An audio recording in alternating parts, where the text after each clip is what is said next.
Le 2 mars 1990, Monsieur Matzneff, un écrivain célèbre et adulé, est invité une fois de plus à l'émission littéraire de Bernard Pivot, Apostrophe.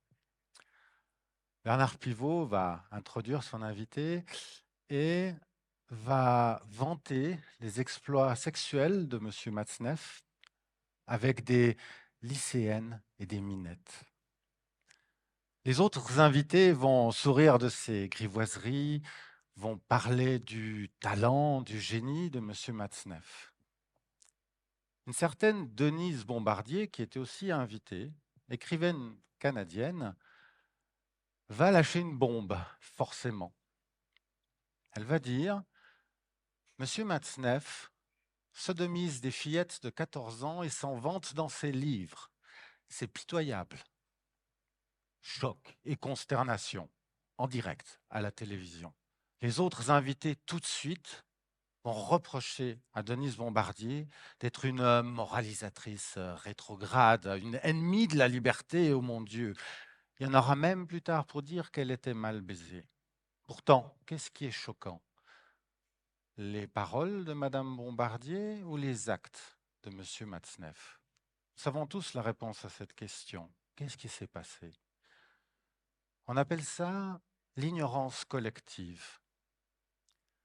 Tout le monde savait que ce que M. Matzneff faisait à des enfants était mal, mais personne ne le disait. Donc, tout le monde pensait que tout le monde pensait que c'était normal. Et donc, personne ne parlait. On va passer pour un idiot si on est le seul à le penser. Ce soir-là, ce que Denise Bombardier a fait, c'est casser ce tabou, ce silence. Et en faisant ça, elle a arrêté la carrière d'un prédateur. Oser parler franchement sauve des vies. Alors ce soir, je vous invite à faire un truc extraordinaire. On va oser se parler franchement. On va sauver des vies. Donc, sachez que nous, les Suisses ici présents, nous avons démocratiquement, puisque nous sommes en démocratie, décidé de rester dans le traité sur la charte de l'énergie. Qu'est-ce que c'est que ça? C'est simple, c'est un traité qui permet à des entreprises d'énergie fossile de poursuivre des États si leur législation environnementale nuise à leurs intérêts. Par exemple, il y a assez récemment, 2 ans je crois, l'Italie a été condamnée à verser 190 millions d'euros à une entreprise pétrolière anglaise. Pourquoi? L'Italie avait démocratiquement décidé d'interdire les forages pétroliers dans l'Adriatique. Quelle horreur! C'est comme ça que nous avons choisi de contribuer à l'effort international pour arrêter la catastrophe climatique. C'est pas terrible, j'admets. Mais on vient de voter une loi climat, vous me direz. Et c'est vrai, et c'est même très très bien. Mais l'évaluation de cette loi climat, de nos politiques, de nos actions de consommation, indique que ce que nous avons choisi, c'est un futur dans lequel la température moyenne de la Terre va monter jusqu'à plus 3 degrés à la fin du siècle. Plus 3 degrés par rapport à ce qu'elle était avant l'ère industrielle. Ça a l'air peu, mais c'est beaucoup. À Paris, avec tous les autres pays de la Terre, nous nous étions engagés à rester à 1,5. C'est un beau dépassement de promesses. Alors, on va se parler franchement.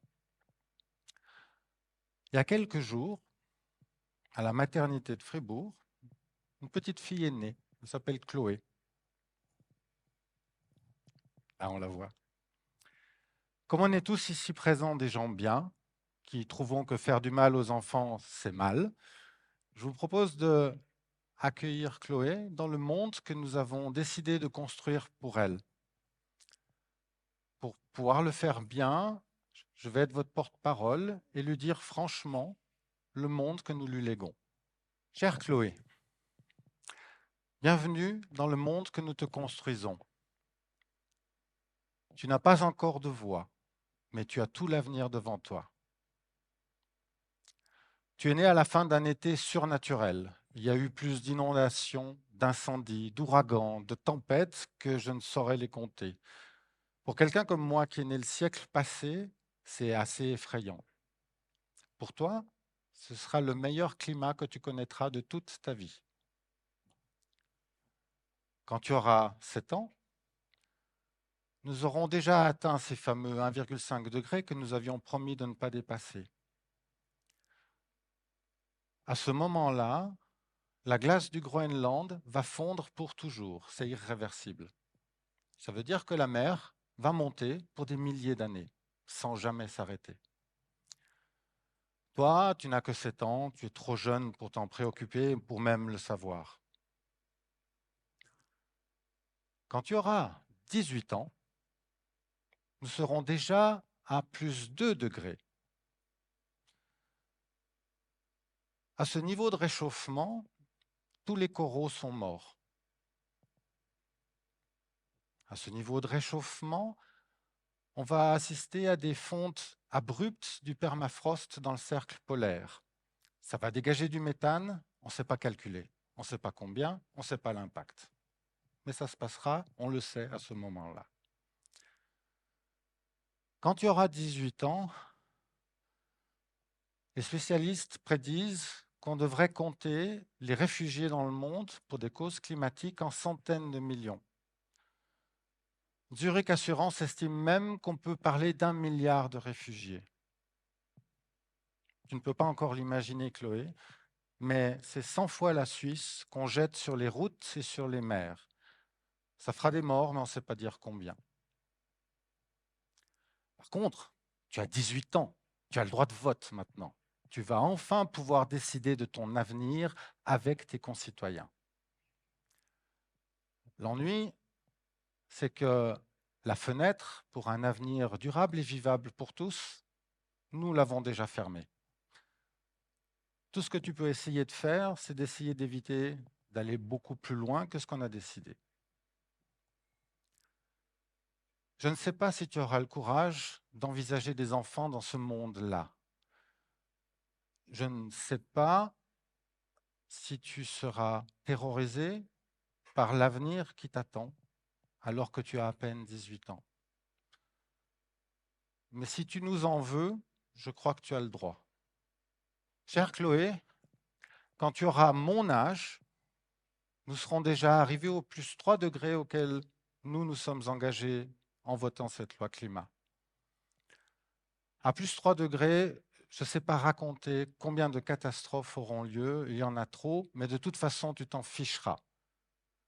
Le seul souci que tu auras, c'est que les spécialistes prédisent qu'à plus 3 degrés, l'agriculture ne s'adaptera pas.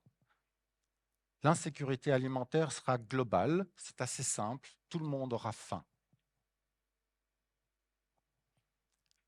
J'espère que tu n'auras pas trop faim, j'espère que tu ne connaîtras pas trop la guerre, j'espère que tu pourras vivre aussi vieille que moi.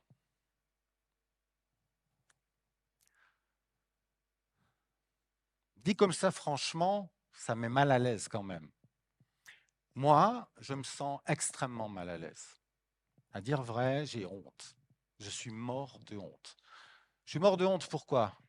Parce que l'ONU, à travers le GIEC, qui regroupe les meilleurs scientifiques du sujet du monde, nous a expliqué avec l'Organisation mondiale de la météorologie, avec nos propres offices fédéraux, avec les meilleurs scientifiques de Suisse qui sont venus l'expliquer à notre Parlement fédéral le 2 mai 2022, que aujourd'hui, nous avons les technologies et la finance pour viser 1,5 degré. C'est possible si nous voulons le faire. Ils ont aussi expliqué, avec plus de détails que j'ai donné à Chloé, ce qu'un monde à plus 3 degrés signifie. Et nous avons choisi 3 degrés. J'ai honte. J'ai vraiment honte. Après, comme vous l'avez entendu, je suis papa, j'ai 3 enfants. Je suis mort de peur. Ces enfants, mes enfants, vont devoir traverser ça à cause de notre décision aujourd'hui et je ne pourrai pas les protéger. Ils souffriront, ils auront peur, ils verront des catastrophes, ils verront des centaines de millions de morts, et je ne peux rien y faire. J'ai peur, vous imaginez pas. Et finalement, je suis en colère. Je suis en colère parce que je ne veux pas ça. J'ai jamais voulu ça. J'ai jamais choisi ça. On m'a ôté la liberté à moi, en tant que père, de défendre le futur de mes enfants. Ce futur-là, le secrétaire général de l'ONU lui a trouvé un résumé très simple. Futur infernal. Et donc, nous avons décidé ensemble d'envoyer nos enfants en enfer. Je suis en colère parce que je n'ai pas voulu ça. Je suis en colère parce qu'on ne me laissera pas protéger mes enfants. Pourquoi? Pourquoi on en est là? Pensez-y 2 secondes. Pensez à Matzneff. Si je vous pose la question là maintenant, qui d'entre vous veut envoyer Chloé en enfer? Dans l'enfer que je viens de décrire? Personne en fait. Nous sommes pourtant en démocratie. Personne ne veut ça et c'est ça qu'on nous donne. C'est ça qu'on nous a fait voter. Pourquoi? Pensez à Matzneff. Qui parmi vous en parle? Qui ose franchement, avec ses enfants, avec ses voisins, avec ses élus, avec son patron, avec ses employés, ose dire franchement, nous sommes en train d'envoyer nos enfants en enfer et nous le savons. Personne n'ose. Personne n'ose. Qui parmi vous a peur du futur que j'ai décrit pour Chloé? Quelqu'un a peur? Moi, je suis mort de trouille. Là, personne n'a peur, vous en fichez? Quand même, hein? Maintenant, regardez autour de vous. Demandez à votre voisin. Il a peur aussi, c'est normal. Si l'humanité existe encore aujourd'hui, c'est parce que la plupart des gens normaux considèrent que faire du mal aux enfants, c'est le pire crime de la Terre. On est fabriqué pour aimer nos enfants, les élever et les protéger pour qu'ils deviennent des adultes. Nous sommes presque tous comme ça. Il y a statistiquement quelqu'un qui aime faire du mal aux enfants.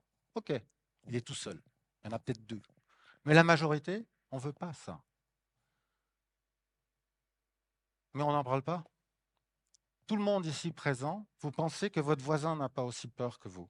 Vous tous ici présents, vous pensez que votre voisin n'est pas prêt à faire les mêmes efforts que vous, en fait. Tous ici présents, vous avez peur d'en parler parce que vous pensez que les autres vont vous dire « Mais non !» Et donc, on n'en parle pas. Et comme on n'en parle pas, pour avoir rencontré Madame Sommaruga sur la place fédérale, je peux vous le dire, elle ne sait pas que vous avez peur. Je lui ai dit, mais franchement, madame, je suis papa, dites-moi ce qu'il faut faire, je vous donne un bras si ça sauve mes enfants. Mais non, les Suisses sont difficiles à embarquer. Bah, essayez. Invitez des parents et posez-leur la question. Elle m'a fait, ah, c'est une bonne idée. Elle ne savait pas. Les élus que vous élisez ne vous parlent jamais du problème parce qu'ils pensent que vos problèmes les plus importants sont des autres. Quand nous avons voté la loi climat, c'est ce qui s'est passé.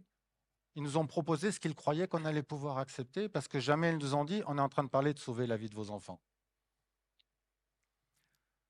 Donc, moi, j'ai vraiment envie de sauver l'avenir de mes enfants. J'ai envie que Chloé puisse avoir un futur désirable et autre chose qui ressemble à des ruines et à la mort. Alors, je vous propose, demain, de sauver des vies en osant en parler franchement. Il va falloir qu'on ose en parler franchement avec notre patron, avec nos employés, avec nos collègues, avec nos clients, pour qu'on se rende compte qu'en fait, on veut tous sauver nos enfants, sauf les salauds. Il va falloir qu'on en parle avec nos voisins, avec notre famille, avec nos enfants, qu'ils n'aient pas l'impression qu'on n'en a rien à foutre et qu'on les a abandonnés.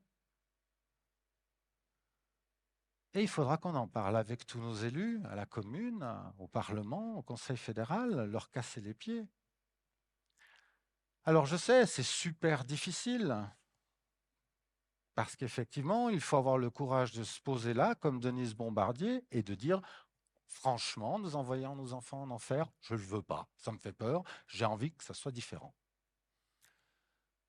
Et on a tous peur qu'on nous reproche d'être un gâche fête de Noël, un gâche bon temps, comme Denise Bombardier a été un gâche télévision. Ben oui, des fois, il faut accepter, on est des adultes, il y a des choses vilaines, il y a des choses qui sont pas bien, et on veut faire quelque chose. Donc on va en parler. Alors tout simplement, c'est pas grand-chose quand on y pense. Demain, après-demain, pour sauver des vies, et là pour le coup c'est la vie de Chloé, c'est la vie de beaucoup de gens, il va falloir oser parler franchement.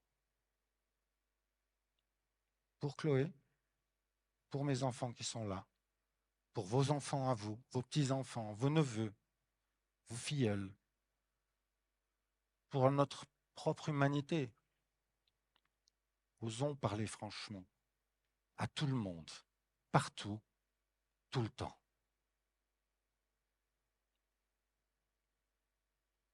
C'est à vous maintenant.